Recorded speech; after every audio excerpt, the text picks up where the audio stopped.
It's truly an honor and a privilege to be with you tonight, and that's actually because of who sits in these seats.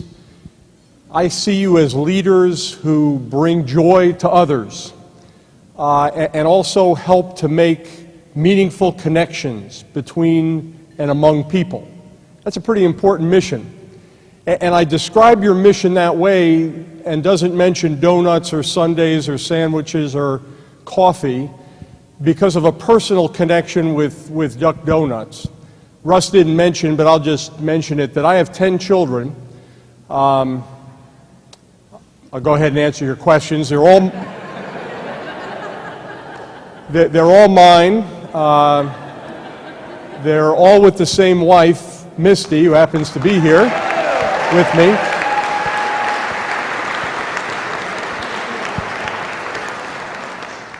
And we know how it happens. Okay. 6 boys and 4 girls.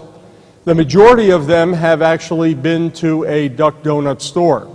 But there's 2 in particular that connected me with what you do.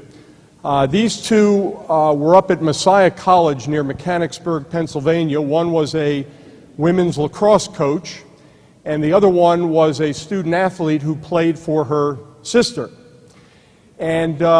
And I kept hearing about this Duck Donuts in Mechanicsburg because it was a place that the 2 of them frequented often.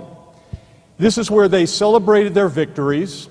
It's where they mourned their losses. Fortunately, they didn't have too many of those because they went to the Elite 8 of the NCAAs, but they still had a couple, and they would go to Duck Donuts.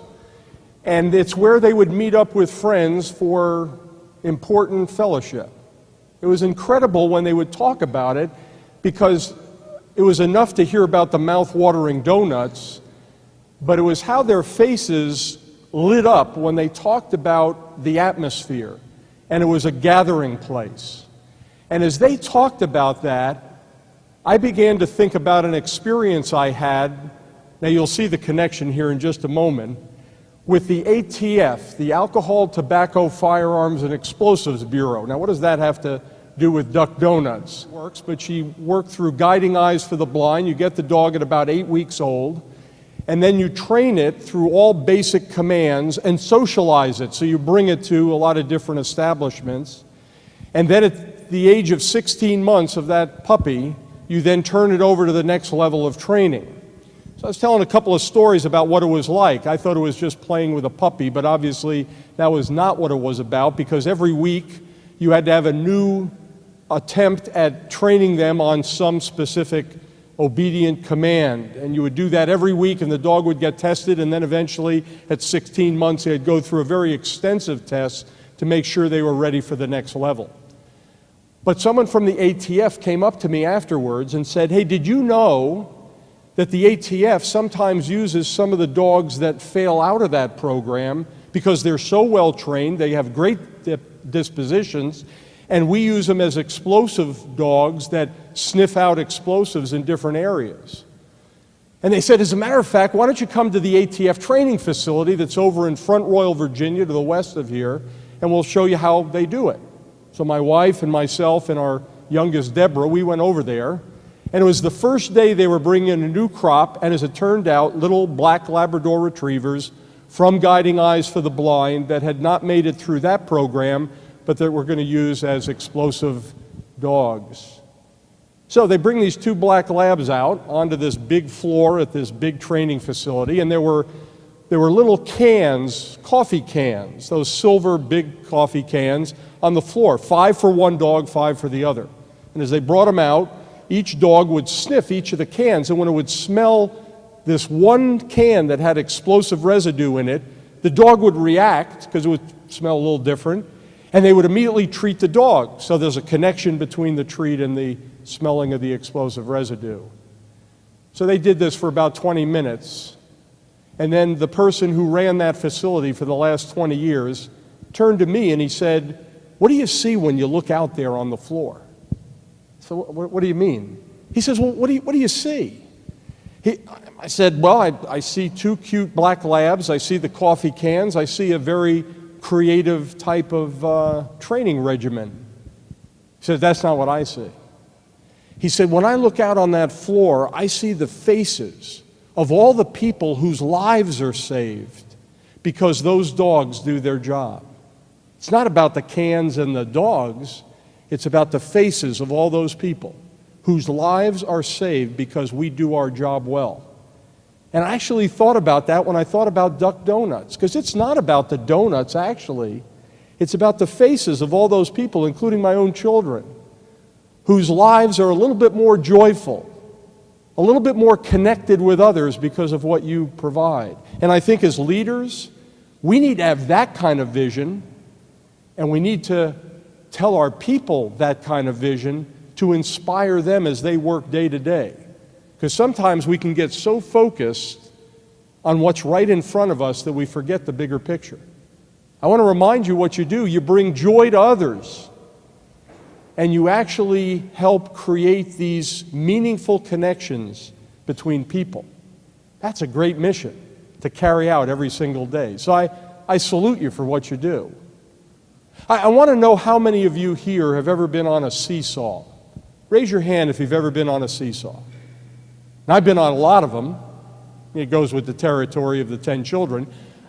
And all seesaws are pretty much the same, though. They have a plank, and they have this middle point that the seesaw pivots on. Does anybody know what that middle point is called, where the seesaw rotates, if you remember your physics? A fulcrum. Grand prize winner right there, the fulcrum. The fulcrum is the point on which a lever pivots, whether that lever is on a seesaw or doing bicep curls, our elbow, that's the fulcrum. And I believe there's a fulcrum of leadership. Because if we tip that seesaw of leadership in one direction, it will eventually lead to dysfunctional teams that never meet and match their full potential. If we tip it in the other direction, that's where we get high-performing teams. Teams that go above and beyond the call of duty to accomplish something extraordinary. And I think that's what we all want. That's where there's great satisfaction as leaders to see those kinds of teams. But each of us as leaders face this tipping point every day when we're leading other people. And to illustrate the difference between one side and the other, I'd like to tell you two sports stories. Because when we tip in one side, that leads to those dysfunctional teams. That's the side of selfish leadership. When we tip in the other direction, that's the direction of selfless leadership. Interestingly enough, if you took an old dictionary that actually was with paper, everybody uses online like dictionary.com, but there used to be dictionaries that had paper, and it had words listed. And the distance between selfish and selfless on most dictionaries was less than 1 inch. That 1 inch makes all the difference. So here's the first story, tipping in the selfish direction. It takes place in 1994. It's a basketball story. NBA Eastern Conference Championship between the New York Knicks and the Chicago Bulls. The Chicago Bulls had entered an interesting time in their history. Michael Jordan, one of the greatest basketball players of all time, in my personal opinion, had left in 1993. They were kind of without a leader on the court, except there was a young man by the name of Scottie Pippen. Scottie Pippen saw himself as that leader, and he began to kind of step forward to be that leader. But it was an awful lot about him. The press would come and say, "Do you think you can really do this, take it over for Michael Jordan?" He said, "Don't worry, I've got it.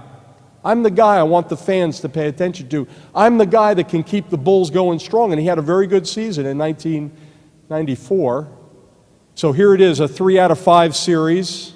The Knicks have won 2, the Bulls have won nothing. The series returns to Chicago. Chicago has got to win that game. And the game is back and forth all night long. And with 1.8 seconds left in the game, it's 102 to 102, and the Bulls gain possession of the ball. Phil Jackson is the coach at the time. He calls a timeout. He brings the team to the sidelines. He takes out his board, and he's going to diagram the last play for the game. As Scottie Pippen comes off the court, he kind of looks up into the crowd like, "Don't worry, I got it. You got Scottie Pippen." So Pippen looks at the board expecting this play, obviously, that's going to come to him, and Phil Jackson diagrams it. What he wants is he wants Scottie Pippen to inbound the ball to their rookie, and the rookie will take the final shot. Well, that didn't sit well with Scottie Pippen, because he wanted to be the hero. He wanted it to be about him. So he looked and he shook his head at Phil Jackson, and Phil Jackson pointed again, saying, "This is the play." So Scottie Pippen turned his back on Coach Jackson and actually sat down on the bench and refused to go out for the play. So Jackson brought in a different player, inbounded the ball to the rookie. Rookie hit the shot. It was in Chicago, pandemonium after the game. Scottie Pippen was nowhere to be found. He had already left the court as soon as he saw that basket go in, because it wasn't going to be about him. That's tipping in the selfish direction. Scottie Pippen could have been a great leader, but he never actually reached that potential and never helped the Bulls get to where they could have been if he had been that selfless kind of leader. But let me tell you about the other side. This is a baseball story about a guy named Doc Halladay who pitched for the Philadelphia Phillies. In May of 2010, Doc Halladay pitches a perfect game. He becomes the 20th Major League Baseball pitcher in history ever to pitch a perfect game, going all the way back to 1880. I watched the press conference. They came up to have Doc Halladay talk about himself. He didn't. He talked about the catcher. See how that catcher gave all the right pitches? Called him right all the game way through. And by the way, did you see my first baseman who made that last out that saved the perfect? It was all about other people. I made a mental note. In October of 2010, Doc Halladay pitches a no-hitter in the Major League Baseball playoffs and becomes the second pitcher in Major League Baseball history ever to pitch a no-hitter in the Major League Baseball playoffs. That's a big deal. And they interviewed him afterwards, and all he talked about was the team. So then I thought, okay, I got to find out more about this guy. So I find out that after he pitched that perfect game, he bought a Swiss watch for everybody on the Phillies. All the players, all the managers, all the bat boys, and what I thought was particularly interesting, all the people in the front office, the marketing people, the IT people, the attorneys, everybody got a Swiss watch from Doc Halladay. Then I figured out I better find out what kind of Swiss watch this was. And I did, and I found out that the going price for that watch was $1,500 a piece. Now, you could say to yourself, well, if I made the kind of money that Doc Halladay did, I'd probably be buying watches for everybody. I don't know, would you? But Doc Halladay did. And then what I like the best is he put that watch in a box for each person. It had the date of the perfect game. It had their name. I thought to myself when I read that, I thought, okay, I might have been okay not taking a lot of credit for the perfect game. But if I had pitched the perfect game, and I'm going to give out these Swiss watches that are pretty expensive, I'd at least put my name on the box. But he didn't. He put their name on the box, the date of the perfect game, and then this inscription: "We did it together. Thanks, Doc Halladay." I thought, wow, there's a guy who gets it. And as I began to study him more, I saw what he was like on the field, off the field, in the clubhouse. He was a selfless leader. I've got a mentor of mine who's a retired Marine Corps general by the name of John Sattler. He likes to talk about the Sports Illustrated cover and talks about the Sports Illustrated jinx. That means if you get your face on the cover of Sports Illustrated, the chance that something's going to go bad shortly after you have your face on the cover is pretty high. And there, historically, you can look at it and see, wow, it's really true. So General Sattler says, you know, us leaders, we have a choice every day as we walk out to lead others. Are we more interested in the big vertical picture of just us on the cover of Sports Illustrated, or are we more interested in a horizontal picture of a championship team, and we're just a little picture in that bigger picture, hardly make us out, but we're part of a championship team? What's more important to us as leaders? The big vertical picture or that horizontal picture where we're just the tiny picture as part of a championship team picture? Same idea. selfish versus selfless. I've thought a lot about this, and I've thought about how do we become that kind of selfless leader on a consistent basis, and I believe there's an attribute and there's an action that lead us to be a Doc Holliday and be more interested in that horizontal picture than the vertical picture.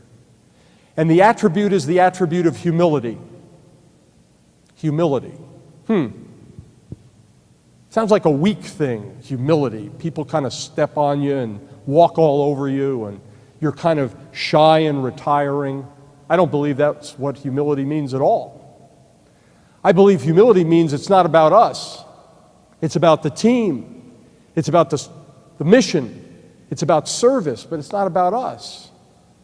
C.S. Lewis, the British author, once said, humility is not thinking less of yourself, it's thinking of yourself less. Those are different. One is confidence, which we should have as leaders, but the other one is that we don't need all the credit. We don't need the spotlight. We don't need the extra perk. We don't need the comfort. We just want to serve. So it's not about us. And there's actually a spectrum in my mind that goes from healthy humility to unhealthy arrogance. And all of us are on that spectrum somewhere. And the question is where? I work with a lot of leaders, corporate, academic, athletic, military, nonprofit. And sometimes I'll ask one of those senior leaders, how do you think you're doing in the area of humility? They always kind of lean back and they look out into the distance as if that's where the answer is. And I'll kind of look, I'm doing fine there. You sure? Yeah, humility. Yeah, no, good. Got that one. As a matter of fact, I think it's my strongest trait. And it's like, you're sure. See, that's one of the challenges with humility. We can fool ourselves. We can fool ourselves if we don't involve other people giving us some feedback who actually care about us and are willing to give us the truth. Because I believe the more we think we're humble, the probably less we really are. And if we're truly going to be selfless leaders, we've got to get a hold of this one. And it's a battle because our default is to have it about ourselves. But we've got to come to the realization, number one, the world doesn't rotate around us. We're not the masters of the universe. We don't control all the events. And number two, we never accomplish anything by ourselves. You have God-given gifts. Those gifts are developed by you and others. And then when you employ them, it involves others. It's never just about us. So actually, if we thought about it hard enough, we should be humble. But so many leaders aren't. And so many leaders tip that seesaw in the direction of selfish leadership. And it affects everything. They're themselves, the team, relationships. It becomes a disaster. And I think we actually have to remind ourselves about this. It's that important. A former Navy basketball coach is actually coaching in the pros now in the NBA. He used to tell his team, hey, before you go and lift a weight in the weight room, you say to yourself, it's not about me, it's about the team. Before you go out onto that practice court, you say to yourself, it's not about me, it's about the team. And before you go into that arena with all those screaming fans, you say one more time, it's not about me, it's about the team. I want to wake up every single day reminding myself of that fact. Today, it's not about me. It's about the team, it's about the mission, and it's about service, but it's not about me. So I think that's the attribute. The action is the action of sacrifice. If we're going to be selfless leaders, we've got to give of ourselves. That's what Doc Holliday did. He gave of himself to be that kind of leader. And some of our sacrifices will be small, some will be big, but our people are watching our actions. We can tell them we care about them, we can tell we love them, we can tell them all kinds of things, but they're watching. Where's the sacrifice? Because if we say we care about them, the only way that's demonstrated is by giving of ourselves in some way. Recently read this great book called Legacy that's about the New Zealand rugby team. By the way, the New Zealand rugby team is the most successful sports franchise in history. I didn't know that. But after reading the book, I understood why they are. And they had a journalist who was embedded with that New Zealand team. And one of the early chapters, he talks about coming off the field with this very successful team. It just crushed the Welsh national team. Goes into the locker room with them. The coaches say a couple of things, the coaches leave, it's just the players. They say a couple of things to each other. And then two of them get up and go into the corner. The locker room in rugby in New Zealand is called the shed. And he watched two individuals. One was the world's top rugby player and voted as such, and the other one was a champion year after year after year. Two of the stars get up and get two brooms from the corner of the shed and start sweeping the shed. He said, wow, was I impressed. Leadership in action, sacrifice for the team. And then those two individuals, when he talked to them afterwards, the author of the book, they said the same thing. Never be too big to do the little things that need to be done. That's sacrifice.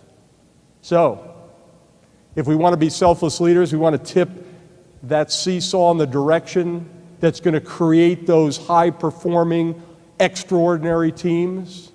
It starts with humility, and then it is backed up by sacrifice. So I'd like to tell you one final story about someone who demonstrated those two things in a superb way. His name is Jason Dunham.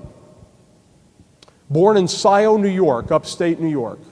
He was born on November 10th, 1981. November 10th is the birthday of the United States Marine Corps. We'll be celebrating that next month. Founded in 1775 in Philadelphia. It's a big deal to the Marine Corps birthday, November 10th. And this young man happened to have a birthday on November 10th. It doesn't automatically mean you have to go into the Marine Corps, but there's a lot of pressure.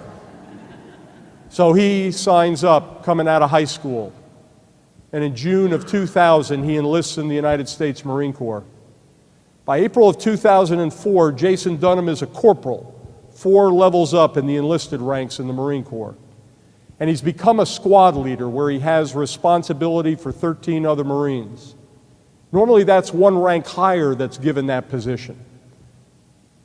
But Jason Dunham was extraordinary, and he was brought up to be a squad leader and take charge of those Marines.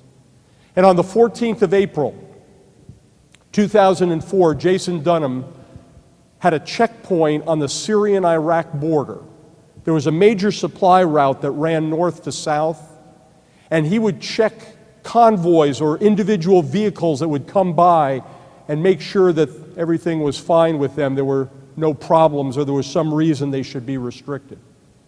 And on the morning of 14 April 2004, Jason Dunham and his squad at this checkpoint has the battalion commander, who is in charge of about 2,000 Marines. That battalion commander has that convoy rolling up to that checkpoint, so it's a friendly convoy of Marines. So the squad checks them over, everything looks good, and they send them on their way. Within a couple of minutes, Jason Dunham hears rocket-propelled grenade fire and small arms fire. And he puts time and distance together, and he realizes this convoy that we just checked through must be getting attacked. So he leaves just a couple of his Marines back at the checkpoint, and he mans up 3 Humvees, those armored Jeep-looking vehicles, and he drives up towards this point where there is, in fact, an ambush occurring between insurgents and that Marine convoy. He gets his Marines out of those Humvees, and he decides, instead of getting in the main attack, he would go around the side and to the rear to maybe break up the action. So he begins to walk with his Marines, and he sees these 7 white vehicles in the rear of what's going on. They have their engines running. And he thinks to himself, this must be the getaway vehicles for those insurgents. So he picks up his pace in front of his Marines, and just as he gets near one of those white vehicles, an insurgent jumps out and has a grenade in his hand. 2 things have to happen for a grenade to explode. One is a pin has to be pulled on the grenade, and then when it's thrown, there's a hand grip that separates, and then there's a delay, and then there's an explosion. So Jason Dunham sees that the pin is already pulled on this grenade, so he quickly grabs the wrist of the insurgent, and they begin to wrestle. But the insurgent is able to break his hand away and rolls that grenade with the hand grip separating towards Dunham's Marines. So Dunham breaks away from the insurgent and begins to run towards his Marines, telling them to hit the deck, get down. And as he's running, he's taking his helmet off. And as he gets to that grenade, he puts his helmet on top of the grenade and he follows it with his body. And the grenade explodes. 7 days later, Jason Dunham would die from his injuries. In January of 2007, the President of the United States presented the Medal of Honor, the highest decoration for bravery, to the Dunham family. The citation read, "For conspicuous gallantry and intrepidity, at the risk of his own life, above and beyond the call of duty, the President of the United States presents the Medal of Honor posthumously to Corporal Jason Dunham." And then it would explain the story I just told. All of his fellow Marines were there because not one of those Marines lost their lives or was even injured because of the action that Jason Dunham took. And when you talk to Jason Dunham's Marines, they all said the same thing about him. It was never, ever about him. He was always sacrificing for us, whether it was back in the United States or here on the front lines in combat. So when he took that ultimate action to lay down his life for his friends, it actually didn't surprise us at all. Jason Dunham knew what it meant to be a selfless leader. He clearly had that seesaw tipped in that direction. Now, the chances any of you will have to throw yourself on a grenade are very, very limited. But I can tell you this. We are faced with those kinds of challenges every day. No, not as extensive as a grenade, but still challenges and problems and decisions that have to be made. And the question is, when all of those come up, is it going to be about us or is it going to be about the team, the mission, and service? Because all of us have this choice every day. Are we going to be like Scottie Pippen, or are we going to be like Doc Holliday? Are we more interested in the vertical picture for Sports Illustrated, or more interested in the horizontal picture? Are we going to tip in the direction of selfishness, or are we really going to be dedicated to tip in the direction of selflessness? If we make the decision the right way, I guarantee you, you will find teams that will run through walls for you. They will do whatever it takes to get the mission done because they look at their leader and go, that's a humble leader. That's a sacrificial leader.